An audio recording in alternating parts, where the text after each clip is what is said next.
I guess first, coaches, your overall thoughts of tonight's game? Yeah, it was a unreal lacrosse game, and I feel fortunate to come out on the right side because that's a very good team over there. They're well coached, very disciplined. They got a world-class goalie and made us earn everything tonight. So again, kudos to those guys in our room for just sticking with it and showing composure and just grinding one out. Like you mentioned, Church, you were out without Holden today. Looks like your defense played fairly well. Just kind of your thoughts on how the defense played. Yeah, a little shaky kind of at the start. They got a couple set plays that we had prepped for. I mean, that's good lacrosse. That's a good team. They executed well. But all in all, I think, when kind of the rubber hit the road, they really buckled down and played good, solid defense, two-hand tough, stayed out of the box. And, I think we're real fortunate to have the depth we do at the back end, that a guy, as valuable as Holden can be out, and we don't miss a beat. Again, you guys make another comeback after going down fairly early. Again, can you just talk about the tenacity of this team and just not giving up? Yeah, I think that's kind of been a maturation process for us over the last couple of years. Again, we don't hit the panic button. Obviously, we had those goals called back early. It was a bit of a kind of hectic or kind of jerky start with all the reviews, but again, for us, it's kind of short memory, no memory, and we just focus on the next play. And again, our guys are getting better and better at that. And I think when you've had some success coming back from games, you obviously don't hit the panic button. And so, we're learning along the way here, and we're playing some solid lacrosse. Was there any message to the guys as you headed into overtime?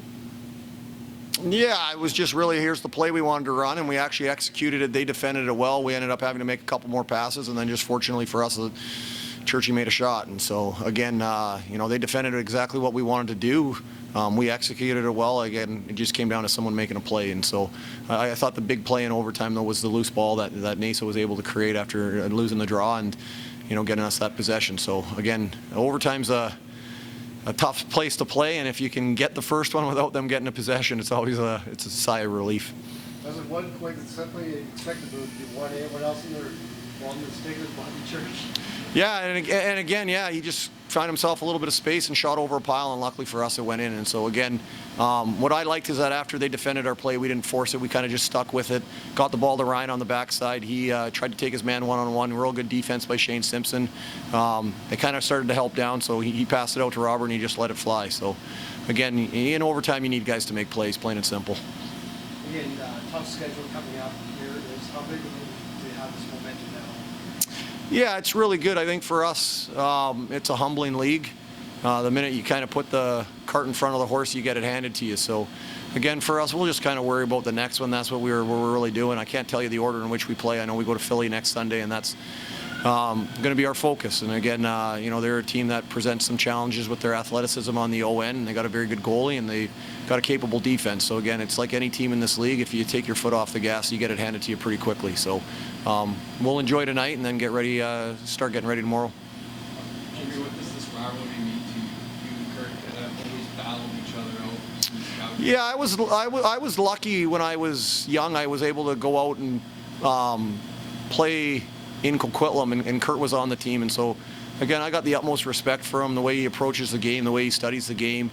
And again, it's fun. Those are fun games to be in, and that's kind of what the message was going into the fourth quarter. Like, to be in those games, those are the ones you want to play in. And so, you want to be able to say you came out at top. And again, I think you play that game a number of times. The outcome could be different, but again, we made the last play, and that's why we got the win. Can you speak of Robert Church? You've been with him since he came into the league.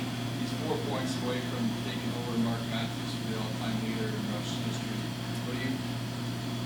What are my thoughts on Robert? He's unbelievable, both on and off the floor. So again, I watched him come into this league and be a player who grinded without the ball and found his way. And now he's a guy who can play with the ball, without the ball. He doesn't want the ball. He'll be the pick setter, and he's just been absolutely invaluable to us in terms of helping guys like Brock Haley and Josh Shawada along, and Austin Shanks is just alongside there. So again, Robert Church is a guy who eats, sleeps, and breathes lacrosse, and he's earned everything in this league, and it's well deserved.